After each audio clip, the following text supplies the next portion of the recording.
Today I'm going to show you how to take this plain looking interior door and turn it into this.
So the product I'm using is about 3/16 thick, and I'll show you the label here too.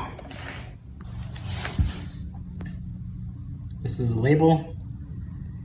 So if you want to try to find this in your big box store, that's the same stuff that I'm using.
So the next step will be to come in and fill all these brad nail holes and to fill in any of those cracks between your pieces of wood here that you put down.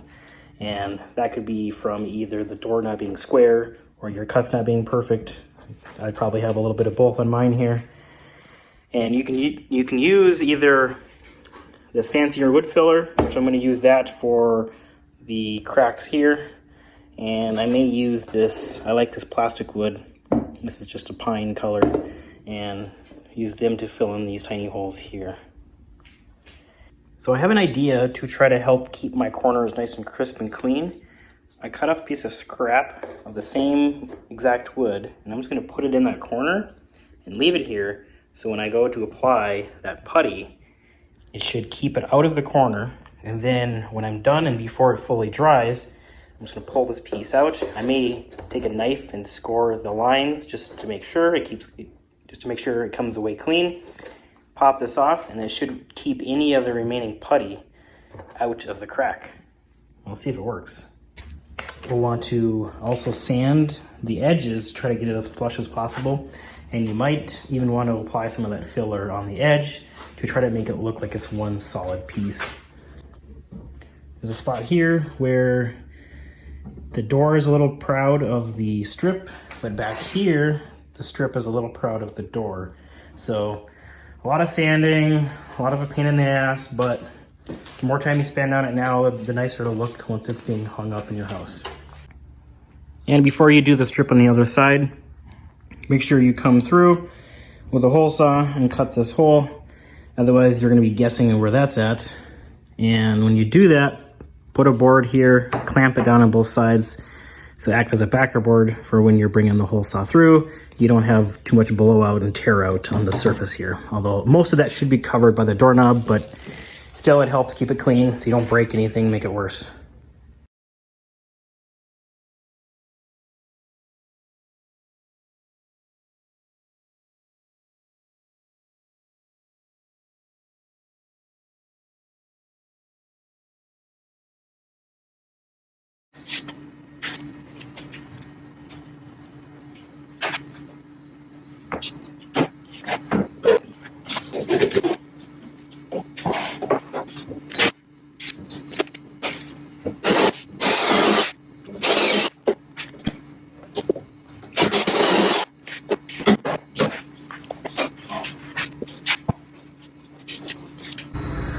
Well, here's how these parts look now. I think what I'm going to do, instead of cutting this, I'm just going to sand this thing with this in place and then just sand it right down to the edge, and this should just pop right off. And I'll do the same thing on all the other corners too. I got all these filled all the way down.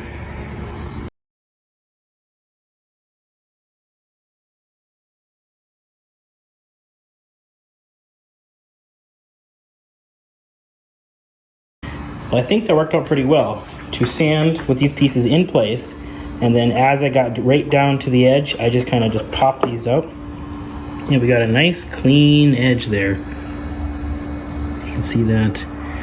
I'll take my compressed air and blow all the sawdust out of here and wipe it down with the other side. I think that turned out pretty good. One of the last things to do is we have to notch the new plywood where the hinge goes. As you can see, it's not going to fit properly because it is sticking out over top of where normally this sits up flat against. And I'll probably do that with a chisel, a hammer, and score some lines. Try to keep it as clean as possible. There's probably a couple other ways you can do that, but I'm going to stick with the slow and safer method. So some of the tools I'm going to use to notch out the hinge spot is this Irwin 13mm, ½ inch, whatever, chisel here. It's not the sharpest one. I don't really have very many chisels. I should get more. This is like a scribing tool. I got it off Amazon. It's kind of nice. Make some nice easy lines in the wood. And I can't remember what this is called, but it's like another scribe line, but you can adjust the depth by moving the set screw and then adjusting where you want the line to go, and that little end has got a little sharp blade on it, and you can run it along the edge of the wood. I'll leave a link in the description if you want to pick any of these up yourself.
Next step will be to take off this wooden doorstop. Just use a pry bar and a hammer. And also need to remove all of the hardware, like the striker plate and the hinges as well on this side. And after that, I have to do some sanding to remove some of the finish and do some repair up here. Kind of got some scuffs. And there's an old sticker that needs to be removed too. And after that, prime it, sand it again, paint it, probably 2 or 3 coats, and then it should be good to go.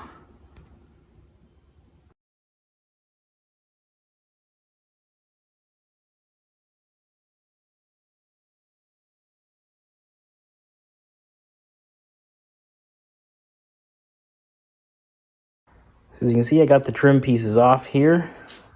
And what's really nice is this one side was actually in 2 pieces. And the previous owner actually labeled it.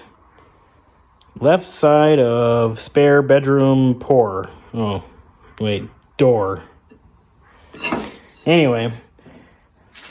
And what also was kind of weird, get these lined up at the end. These are not even close to the same length. So we're gonna fix that. We're gonna redo these completely. And we're gonna use these as a template to cut the next ones. So especially this top one here is gonna be the most critical one to get into the proper length. So I'll use that as my template. And then these here, I will probably cut them to the longer one. Obviously I don't need to do the angle on it like this.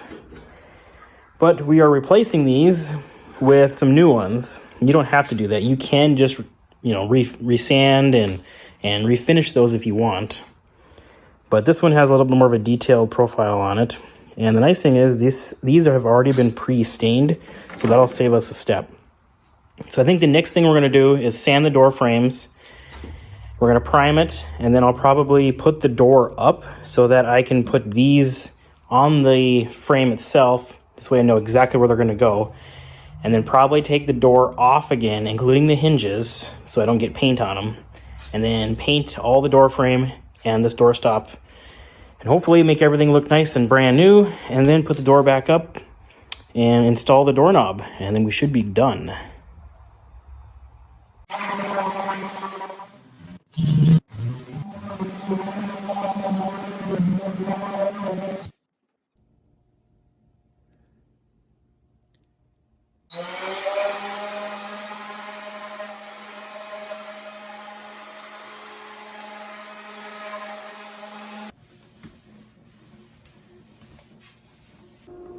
Next, we're going to install these hinges, and these are some oil rubbed bronze hinges that we got off of Amazon Basics.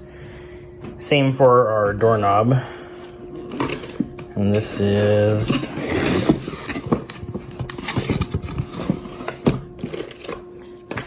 the lever type of doorknob. So let's get these attached to the door so we can see exactly where we need to attach the wooden stop that's going to go around on the inside of the door jamb.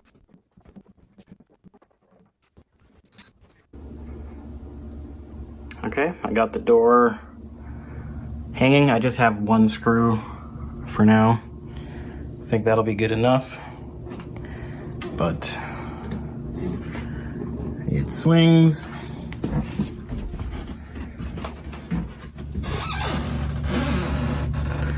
Obviously the paint needs to be redone on the trim around the door.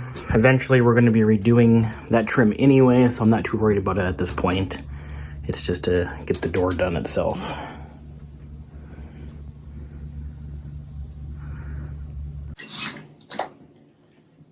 So next we need to get the striker plate on, but as you can see there's a little tab in it and it doesn't want to fit flush in here. So I'm going to use my Forstner bit and just make this a little bit bigger. And I'm using about the same diameter as the plunger here, the latch.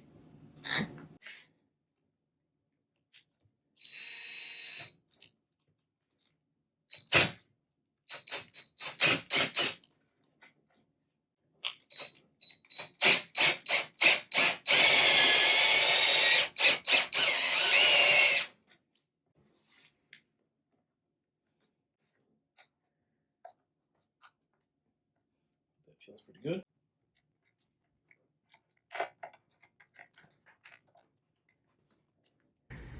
So in our door, we don't have a recess for this plate. So what this kit allows you to pop this off, and I already did that, but so this just take a flathead screwdriver in here and pry, and this will pop off. And then this part just comes off that way. Then you can add another piece to this. It's this guy here. So with this, just goes on this way. Let's see if I can do it one-handed. And as you can see, there's these little pin in the hole. Just line those up and push it on and it should snap into place. Just like that. And there you can see the pin in the hole. Now, when you put this in the door, if you need to make the little hole bigger where this goes into, you can use another Forstner bit. And I actually did do that. I used this one here. This is a, what is it? This is 1 inch.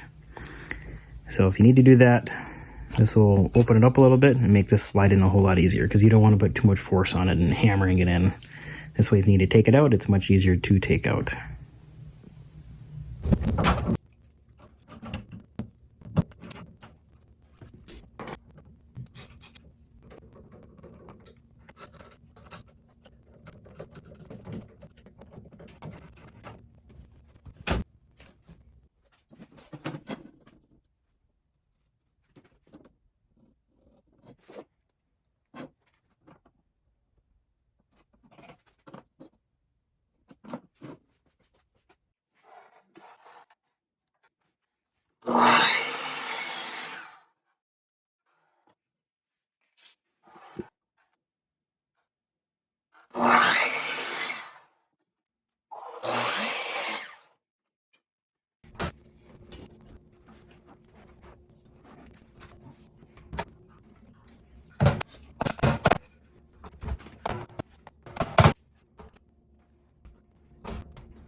Now the next thing I'm going to do is take the door off of the door jamb and paint everything because I don't want to get paint on the nice new hinges.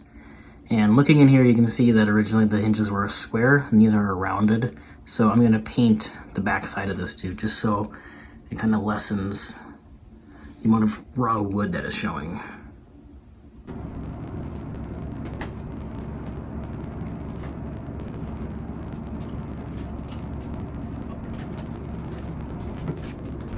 Well, I spared you from having to watch paint dry.